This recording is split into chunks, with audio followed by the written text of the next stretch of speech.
We all fall short of sin every single day. We make the mistakes that we may not know of, mistakes that we do know of, but every single day we fall short of it. But the one thing that we have to understand is that how do you see sin? What do you believe sin is to you? And we have to know and we have to understand that sin is not measured by percentages. It's not measured by levels.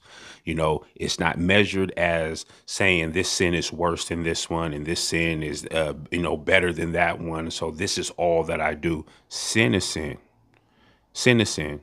And it's all things that when God looks at that, these are all things that God are not pleased with.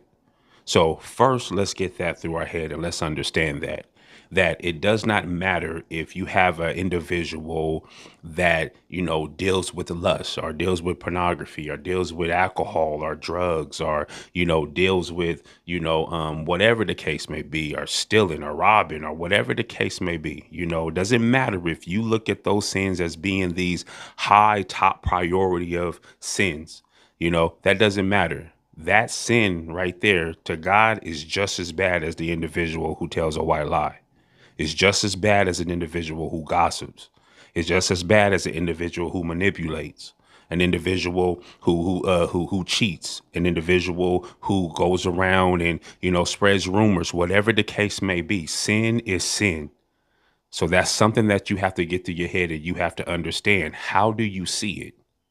But what we have to remember is that Jesus, he came to die on the cross for us. He dies on the cross, for our sins. And because he came to die on the cross for our sins, it's given us access and it's given us the opportunity to go to God. It's given us the opportunity to have access to our Father. It's given us the opportunity and the gift of forgiveness, the gift of mercy, the gift of grace, and the gift of love. And because that gift has come upon us, we have to understand never to take that gift for granted. You see, because what happens is we look at the gift of forgiveness and we become spoiled with that because we look at it and we say, well, God, he will forgive us. So we look at the small sins as to if it's something that you can get away with. And at the same time, we look at it and we say, well, we know that God is going to forgive us. But because God is going to forgive us, that does not mean that it is right. It does not mean that it is right to do. So we have to lock that in our head.